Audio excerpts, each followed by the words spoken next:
She cut my padlock, didn't knock, didn't call, didn't leave a note. Just showed up at my private cabin on my private land with a pair of bolt cutters, snapped the lock clean off, and walked inside. This woman had sent me 17 violation notices for a property she had zero legal authority over.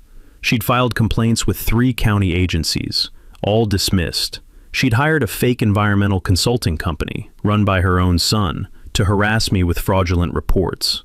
And after all of that, she still thought she could just walk in. What did she think she was going to find in there? A man who'd given up?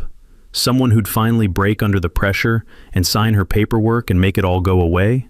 She had no idea what was actually waiting for her, and neither do you, yet. What would you do if someone cut the lock off your private property? Drop it in the comments. And where are you watching from? Let me know below. Let me take you back to where this started. My name is Decker Halverson, 58 years old, retired pipe fitter. I spent 31 years crawling through industrial facilities, in the cold and the heat and the dark, threading pipe through spaces that weren't designed for human beings, so that one day I could buy a piece of land and be left alone on it. That day came after 22 years of saving, 14 acres in the Flathead Valley foothills of northwest Montana. Not a vacation property, not a weekend getaway, a homestead, a hand-built A-frame cabin, a woodshed I put up myself over one long August, and a spring-fed stock pond that sits at the south end of the property like it was placed there on purpose by someone who wanted me to have a good reason to sit still. The smell of pine resin in the morning, the crunch of frost under work boots before the sun clears the ridgeline, cold creek water running somewhere you can hear but not see. This was the place I'd promised myself for 3 decades. Now, the land sits at the edge of a planned recreational community called Ridgecrest Pines, mostly weekend lake houses owned by people from Missoula who drive up on Fridays and leave Sunday afternoon. I bought my parcel before the HOA incorporated. My property is adjacent to the development, not inside it.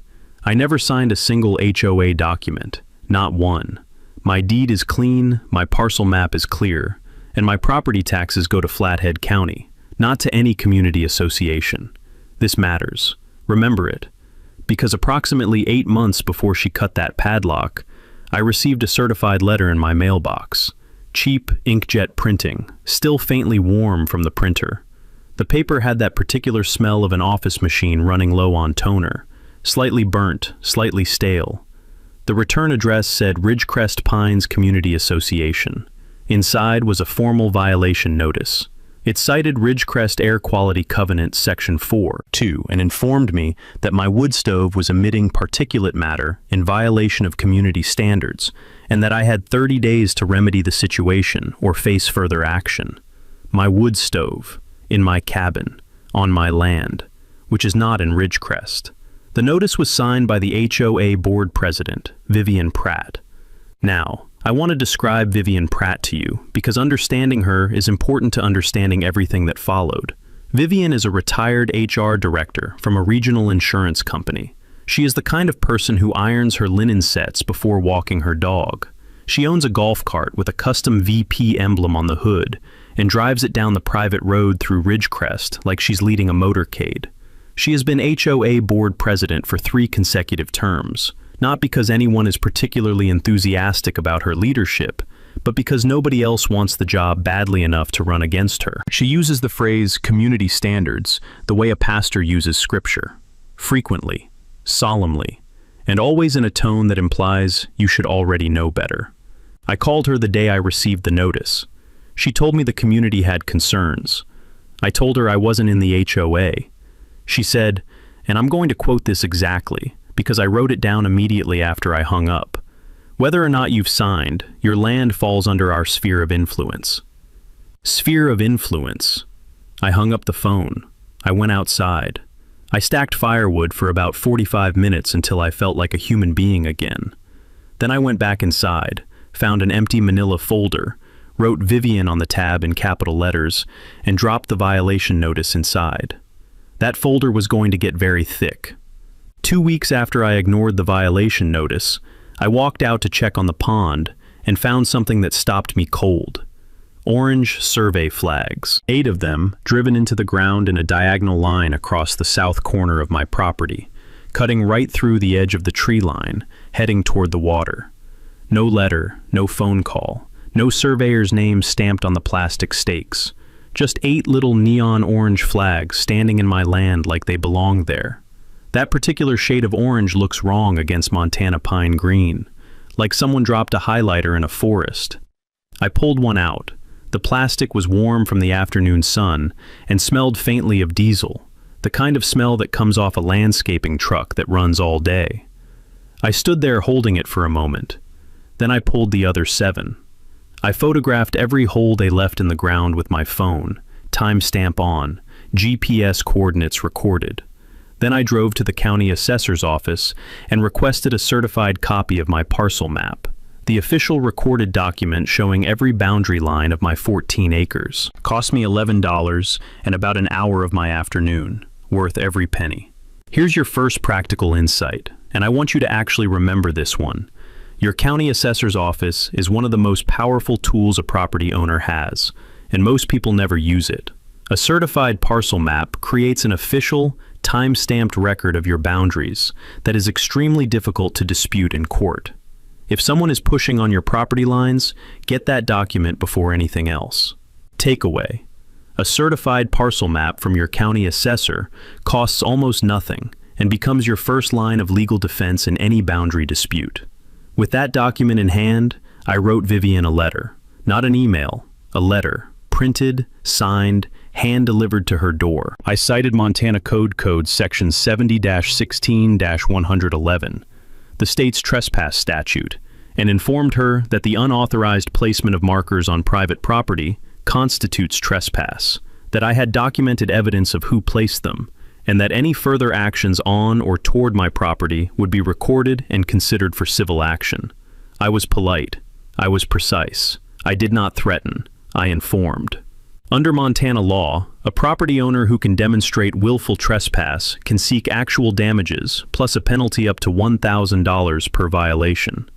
8 flags, 8 violations. You do that math. I thought the letter would slow her down. It did the opposite. Within 10 days, I received a new document, this one from the Flathead County Zoning Board.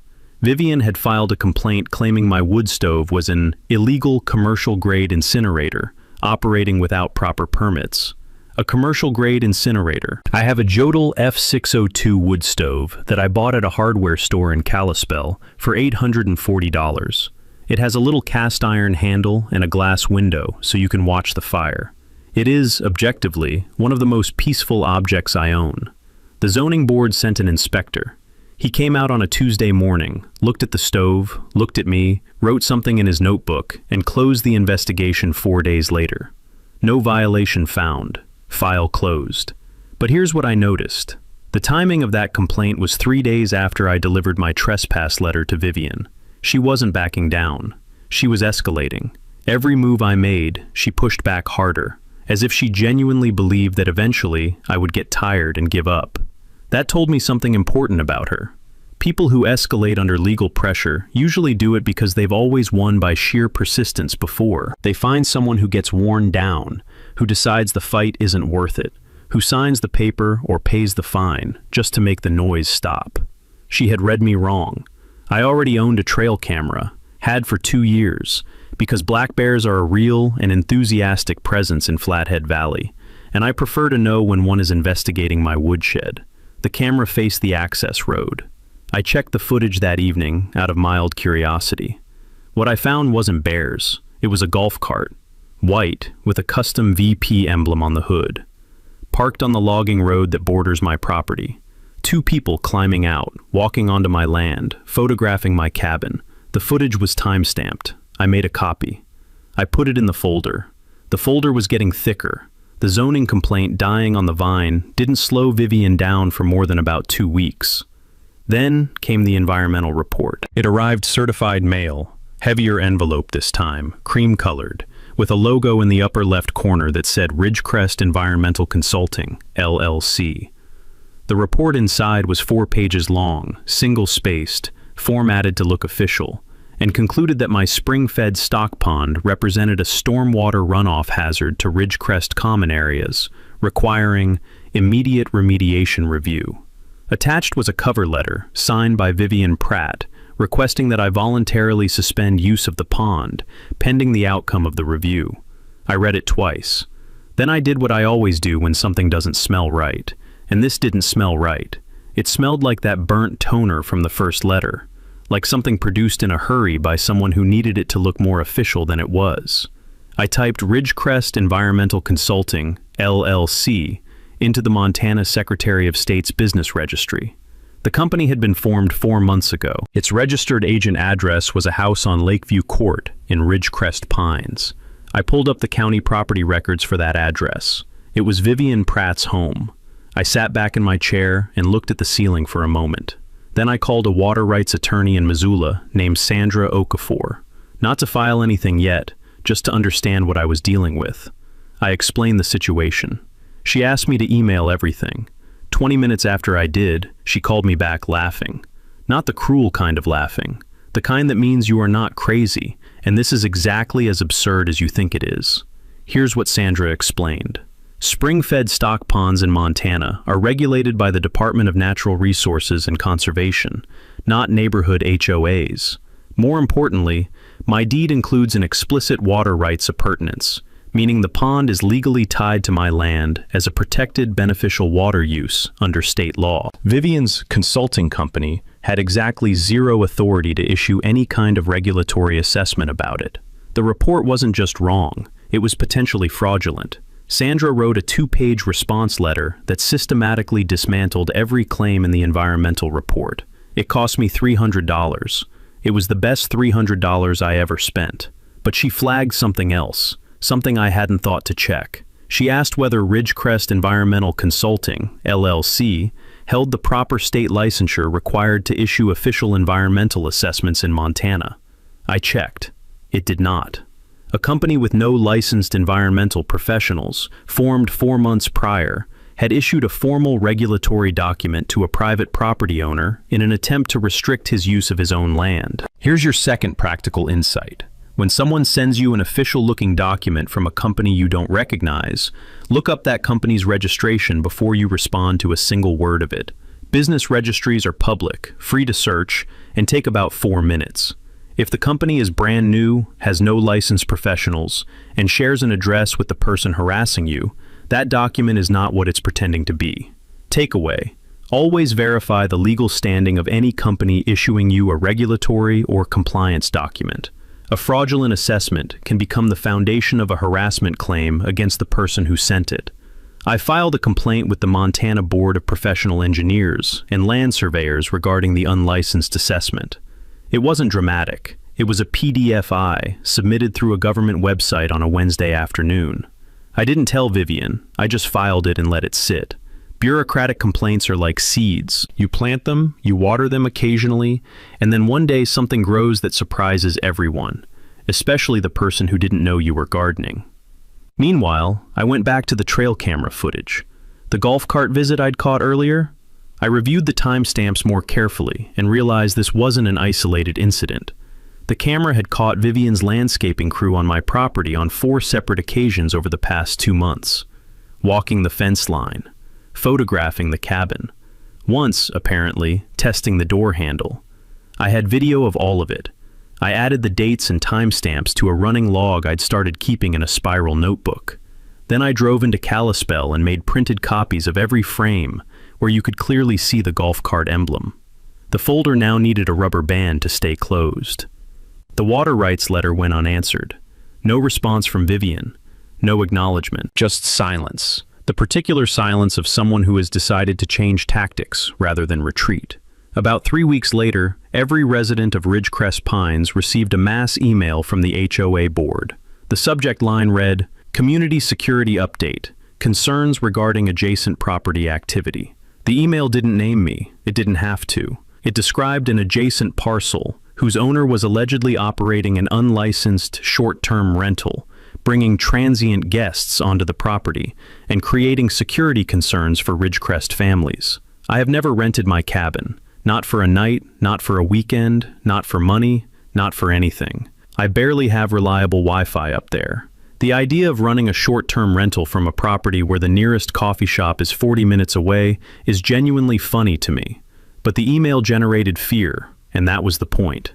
3 Ridgecrest residents actually called the county sheriff's office to report it. The sheriff's department sent a deputy out to my property on a Thursday morning. He was a compact, unhurried man named Briggs, who had clearly done this before.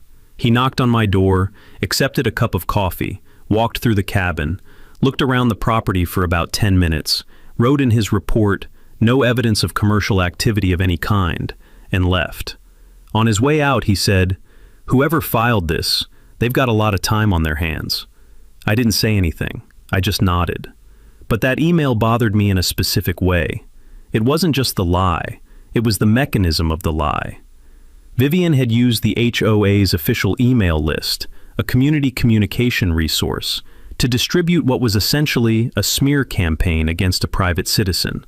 That email list belonged to all 412 Ridgecrest residents. She had used it for a personal vendetta without any board vote, any member approval, or any factual basis. This is where I got practical and methodical about something most people don't know they can do. Under Montana's Nonprofit Corporation Act, which governs HOA governance in the state, members and affected parties can formally request access to board meeting minutes, voting records, and official correspondence. I hired a paralegal named Gwen in Missoula, cost me $150, to submit a formal document request to the Ridgecrest HOA on my behalf. I asked specifically for the board meeting minutes from the past 18 months, along with any recorded votes authorizing the environmental assessment, the mass email, and the complaint filings. What came back was illuminating in the worst possible way for Vivian. The documents arrived in a priority mailbox that smelled faintly of a storage unit, musty, slightly sour, the smell of paperwork that nobody expected to see daylight again. I read through them at my kitchen table with a yellow legal pad. By page 12, the legal pad was almost full. Neither the environmental assessment nor the mass email had been put to a board vote. No quorum. No recorded authorization. Vivian had taken both actions entirely on her own, in direct violation of Ridgecrest's own bylaws, which required a recorded majority vote for any official communication or enforcement action taken in the HOA's name. Here's your third practical insight. HOA board presidents are not kings. Every action they take in the HOA's name is supposed to be authorized by a vote, recorded in minutes, and available for review. If your HOA is weaponizing its official channels against you, request the meeting minutes. The paper trail almost always tells a different story than the one they're presenting. Takeaway: a formal records request under your state's Nonprofit Corporation Act costs almost nothing and frequently reveals unauthorized actions that expose board members to personal liability. I added this to the folder. The folder was now a box. And then, almost as an afterthought, on a Sunday evening when I was doing routine research, I typed Vivian Pratt's name into the county property records database. Just curiosity. I wasn't looking for anything specific, but I found something. Her primary home in Ridgecrest had a recorded deed restriction from 1987 limiting the property to single-family residential use. And there was a permit pulled addition on the back of the house, approved under home office classification, that, based on the permit dimensions, was significantly larger than any home office I'd ever heard of. Separate entrance. Listed square footage suggesting a kitchenette. Under Montana law, that structure might qualify as an unauthorized accessory dwelling unit, the exact kind of violation she'd been accusing me of for months. I closed the laptop. I went to bed. I didn't use it yet. Patience. The call came on a Tuesday afternoon in late September, from a number I didn't recognize. The man on the other end introduced himself as Warren Geddes, 71 years old, retired title officer, lifelong Flathead County resident who now volunteered at the local historical society. He'd heard about my situation through mutual friends, the kind of word of mouth that travels fast in rural Montana, where everyone eventually knows everyone's business whether they want to or not. Warren told me I should pull the original plat for Ridgecrest Pines, not the current recorded version. The original, filed in 1994 when the development was first platted. I asked him why. He said, because the current version has been referenced so many times that people have stopped reading the original, and the original says something very specific that nobody's been paying attention to. I drove to the county recorder's office the next morning. Warren was right. The 1994 Ridgecrest Pines plat showed the development boundary with absolute clarity. My parcel was outside it by 340 feet, which I already knew. But what I hadn't seen before was a small notation in the lower right corner of the document, referencing a recorded easement running across the northeastern corner of my property. The easement had been granted to Ridgecrest Pines in 1994 for, and this is the exact language, emergency vehicle access only. That was it. Emergency vehicles. That's the entire scope of the easement. Not HOA maintenance crews, not landscaping golf carts, not board presidents conducting informal inspections. Emergency vehicles only. Every single time Vivian's crew had driven onto my property, and my trail camera had documented 4 visits, they were operating outside the terms of the easement that gave them any access rights at all. That's not just trespass. Under Montana property law, misuse of an easement beyond its recorded scope is classified as easement abuse, and it entitles the property owner to seek termination of the easement entirely. If I wanted to, I could close that corner of my property forever. But Warren wasn't finished. He'd also pulled Ridgecrest's original 1994 HOA formation documents, the founding covenants that Vivian had been selectively citing for months. And buried in Article 9, Section 4, was a liability clause that the HOA's current board apparently hadn't read carefully, or hadn't expected anyone else to read carefully either. The clause stated that any attempt by the HOA to subject a non-member parcel to covenant enforcement, without that parcel's written consent, created direct financial liability for the HOA if the enforcement action caused documented harm to the property owner.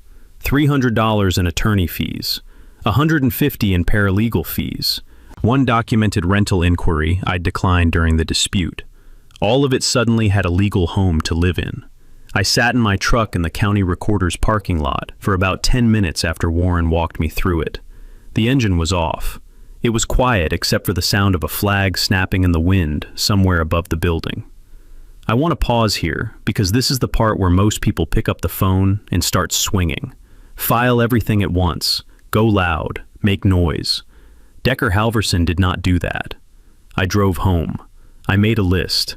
I called Sandra Okafor, and I said 4 words that I think changed everything about how this ended. I want to be ready. Sandra Okafor had a whiteboard in her office in Missoula. By the time we finished our first full strategy meeting, it was covered. She agreed to take the case on a partial contingency basis, meaning her full fee came due only if we recovered damages. Once she saw the trail cam footage, the original plat, and the founding covenant liability clause, she said, and I'm quoting directly, "This isn't a difficult case. This is a well-documented case. Those are my favorite kind." We built a team, 4 people beyond Sandra and me. Warren Geddes agreed to provide a formal title expert statement if the case reached litigation. Ruth McAllister, a Flathead County commissioner, gravel-voiced and unhurried, the kind of elected official who has been in the job long enough to recognize manufactured bureaucratic drama on site, took an informal interest after I showed her the Ridgecrest Environmental Consulting LLC registration documents. She didn't make any promises. She just looked at the paperwork, looked at me and said, "I'm going to make a few calls." Then there was Felix Dunbar, 64 years old, retired state trooper, now ran a small property surveillance business out of a truck he kept immaculately clean. Felix came out to the cabin on a Saturday morning and spent 4 hours installing a proper exterior camera system, 4 weatherproof units covering every approach to the property. 2 cameras were mounted in plain sight, bolted to the porch posts at eye level. Obvious, visible, intentional. 2 were not. 1 tucked into the woodpile stack near the fence line, 1 set under the porch eave behind a support beam.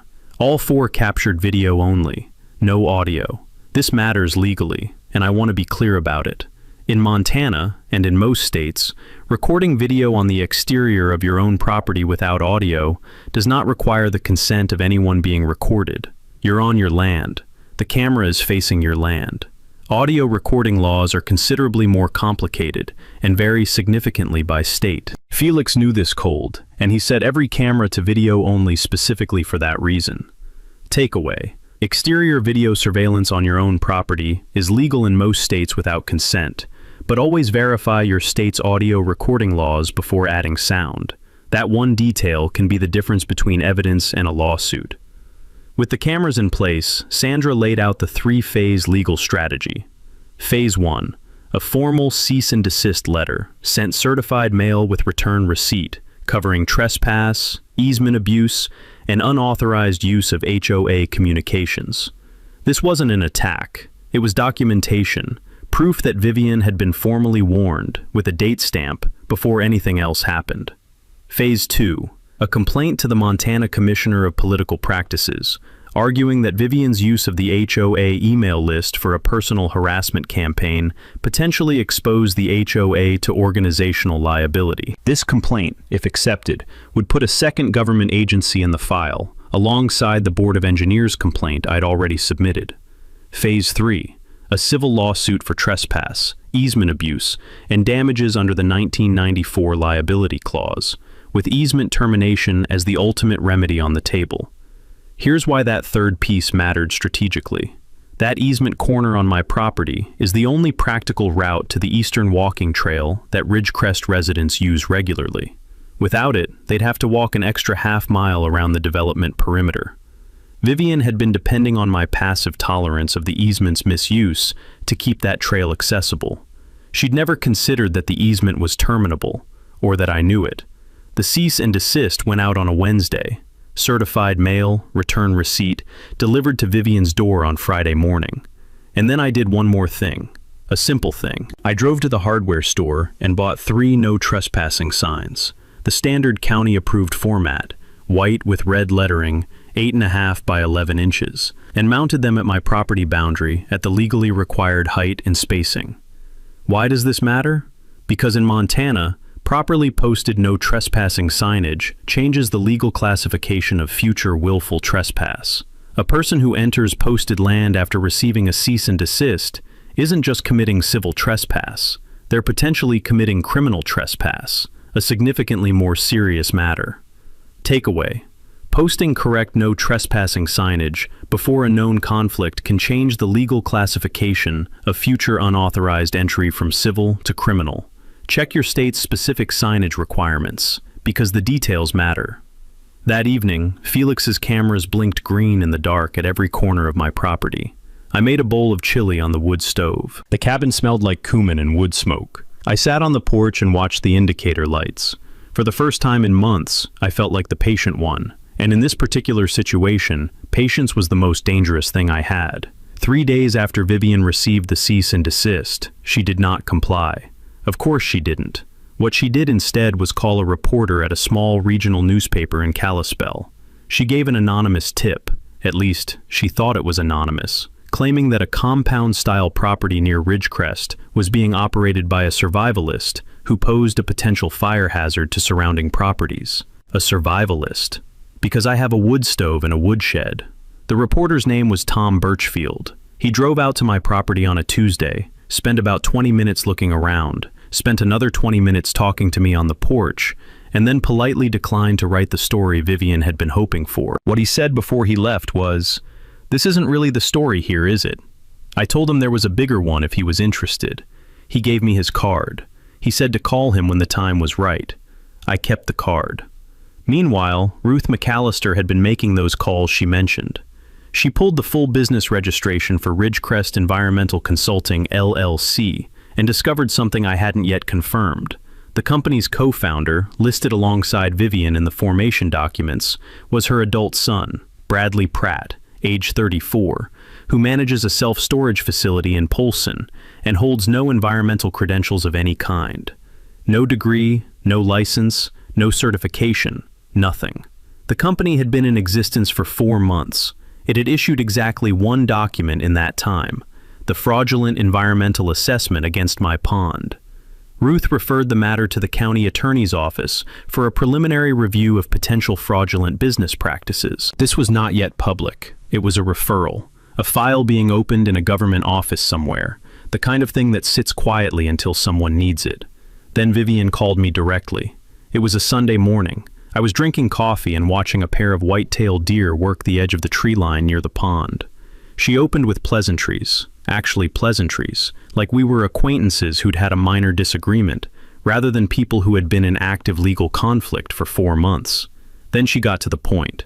She would make everything go away, all of it, every complaint, every filing, if I agreed to sign a document acknowledging Ridgecrest's advisory authority over my parcel. Just a signature, just a formality, just a small, quiet surrender dressed up in bureaucratic language.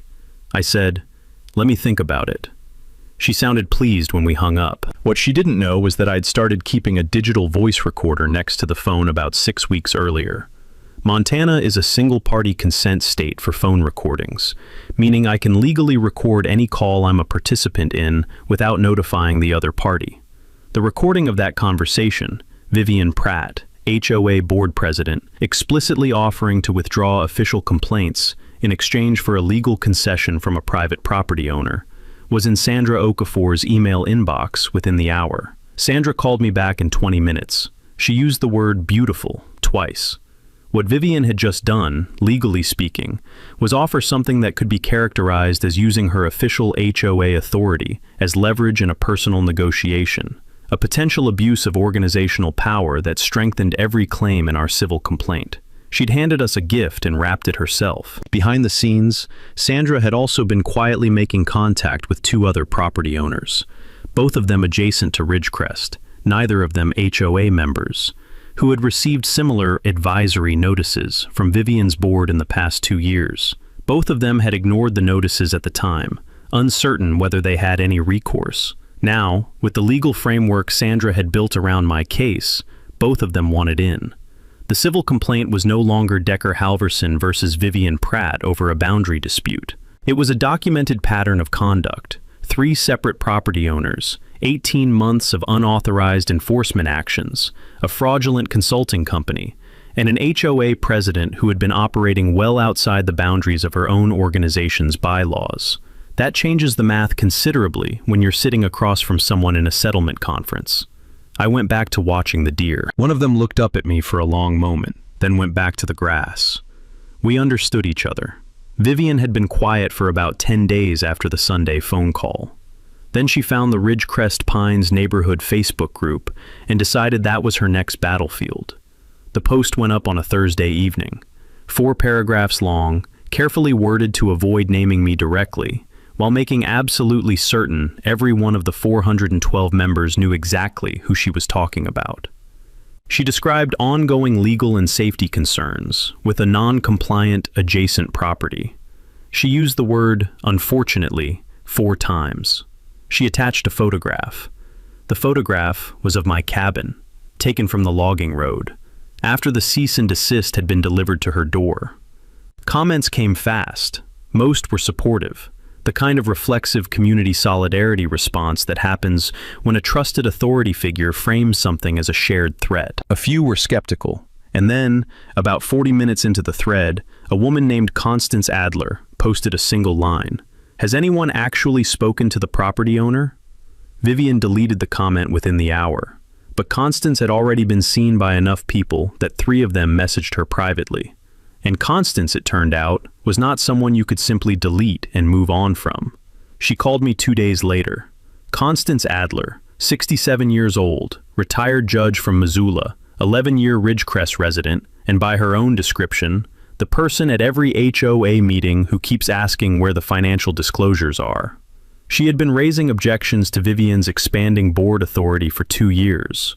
She had the meeting minutes to prove it, and she had the votes she'd lost to prove it too. We talked for 45 minutes. By the end of it, she wasn't just informed about my situation, she was engaged. The Ridgecrest HOA annual meeting was 6 weeks out. Constance said she intended to attend, bring a motion to audit all unilateral board actions from the past 18 months, and she was bringing people with her. I told her I appreciated it. She said, "I'm not doing it for you. I'm doing it because this has been going on too long, and someone finally has the paperwork to back it up." I liked her immediately. Meanwhile, Vivian's activity did not slow. She filed a nuisance complaint with the county sheriff's office, claiming I was operating a commercial woodcutting business without a license, based, apparently, on the fact that I had a large stack of firewood visible from the road. The responding deputy was, by remarkable small-town coincidence, Deputy Briggs, the same man who'd visited months earlier, drank my coffee, and found no evidence of anything. He called me before he even drove out. He said, "I'm going to come by and officially close this one. Just wanted you to know it's coming." When he filed his report, he noted that this was the third separate complaint Vivian Pratt had filed with county agencies regarding the same property, all of which had been investigated and dismissed. In law enforcement, a pattern of unfounded complaints against the same individual has a name. It's called vexatious reporting, and it creates its own paper trail, one that points in the direction of the person filing, not the person being reported. Deputy Briggs didn't say that to me directly, but he didn't have to. Sandra, meanwhile, had contacted the local FBI field office, a quiet, preliminary conversation flagging the interstate commerce implications of a company issuing fraudulent regulatory documents to property owners. This was not an investigation yet. It was a flag, a note in a file, the kind of thing that sits in a drawer until someone opens the drawer. Vivian had no idea any of this was in motion. It was mid-October. The aspen groves on my property had gone full gold, that particular bright yellow that lasts about 10 days in Montana before the wind takes it.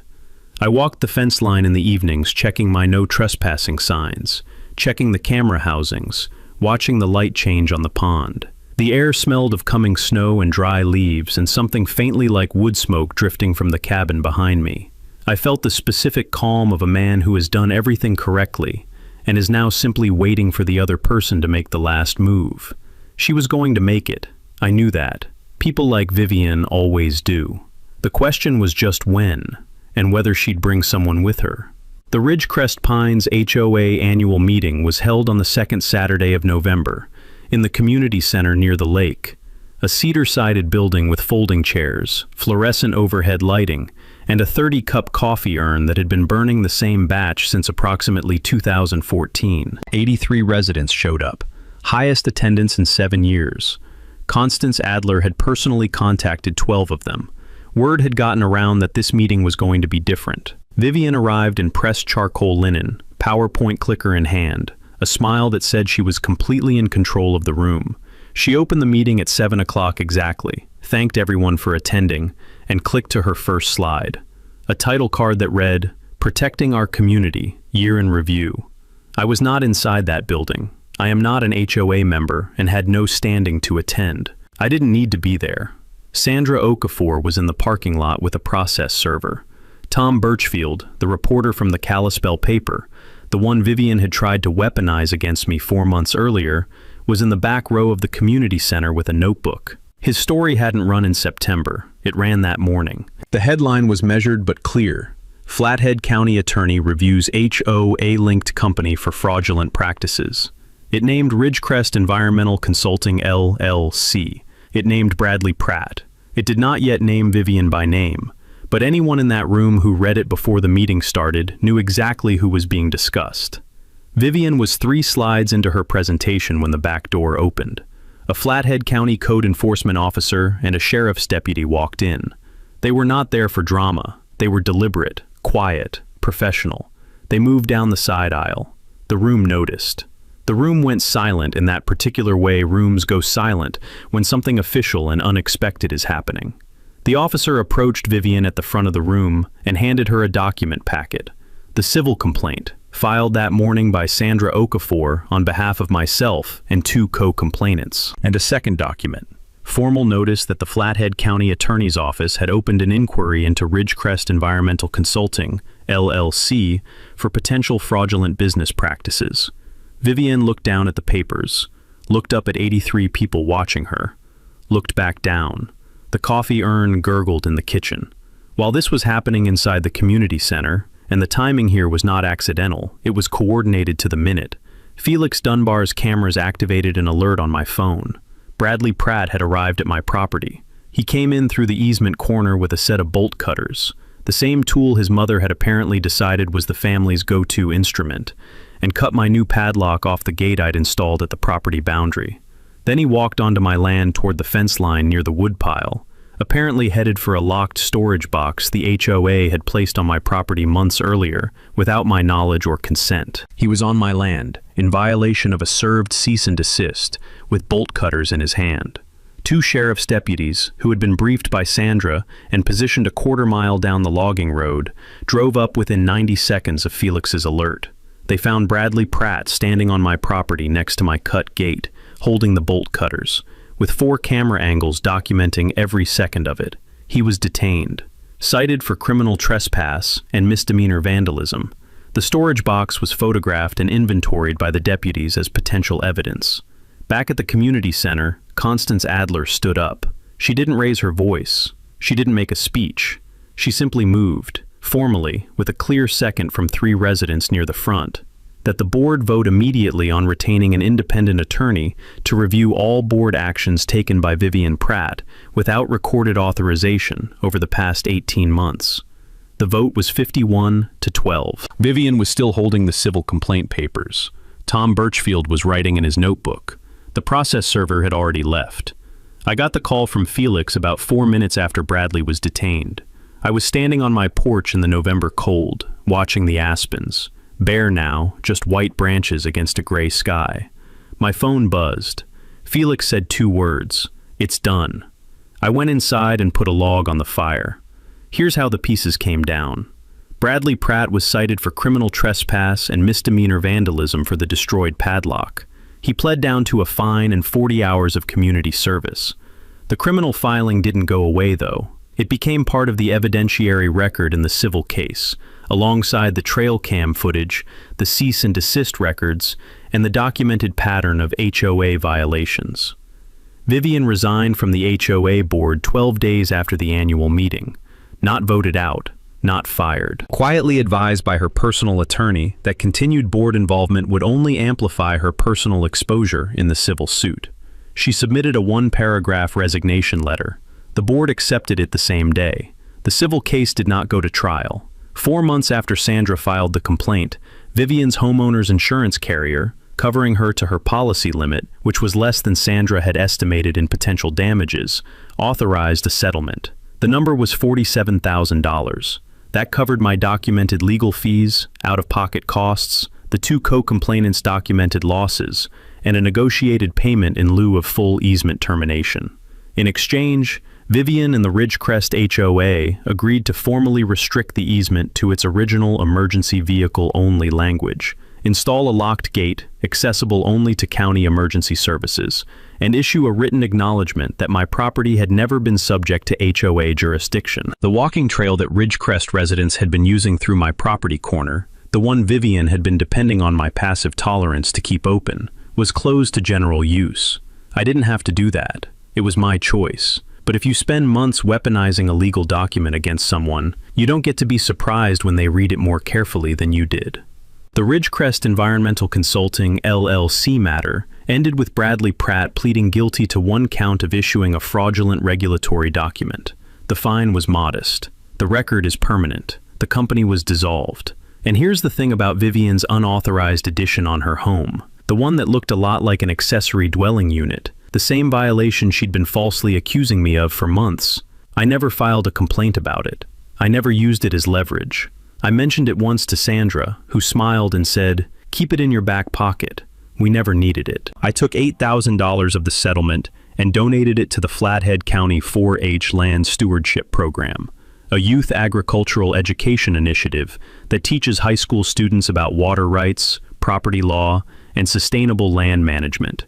Kids learning to read a deed, understanding what a parcel map means, knowing what questions to ask before someone plants flags in their land. I also worked with the Flathead Land Trust to place a conservation easement over the pond and the surrounding riparian area, permanently protecting it from development. The trust provides a modest annual tax benefit in return. My cabin, my pond, my 14 acres, legally protected, financially stabilized, and on the historical record as land worth preserving. Warren Geddes came to dinner that fall. So did Constance Adler. I made venison stew on the wood stove. The Yotul F602, operating in full compliance with all applicable regulations, and we ate at the table I'd built from timber off the property. The wood smoke smell drifted out over the bare aspen trees. Everything was exactly the way I'd imagined it when I was 35 years old, and saving money and promising myself that one day I'd have a place like this. My daughter drove up from Bozeman the following weekend. She hadn't visited in 2 years. She stood at the pond edge in the November cold and looked at the water and the tree line and said, "This place is exactly what you always described." That sentence ended the whole thing for me. Not the settlement, not the guilty plea, not the resignation letter. That sentence. 11 minutes. That's all the time Diane spent in the utility room at 11:17 p.m., convinced she was erasing every trace of what she had done. I didn't know Marcus had already built a system that logged every second of it. That's the part that stays with me about this story. She wasn't caught because Marcus was smarter. She was caught because she couldn't stop. 7 years of unchecked power, and when the walls started closing in, she walked straight into the one room she should have stayed out of. And that's what petty authority always does. It doesn't know when to stop. It mistakes silence for surrender. It reads patience as weakness. Marcus never raised his voice, never sent a hostile email, never showed his hand early. He just documented, filed the right complaints with the right agencies, and let the laws that already existed do exactly what they were written to do. The Electronic Communications Privacy Act didn't care that Diane was an HOA president. The Ohio Secretary of State didn't care that she had held that seat for 7 years. The law is patient, too. It just needs someone who knows how to use it. If you ever paid a line you knew was wrong but just to make it stop, you already know this story begins. The question is whether you know how to make it end differently. Drop your HOA story in the comments. Subscribe to HOA Stories because the quiet guy in Lot 7 always has the best ending.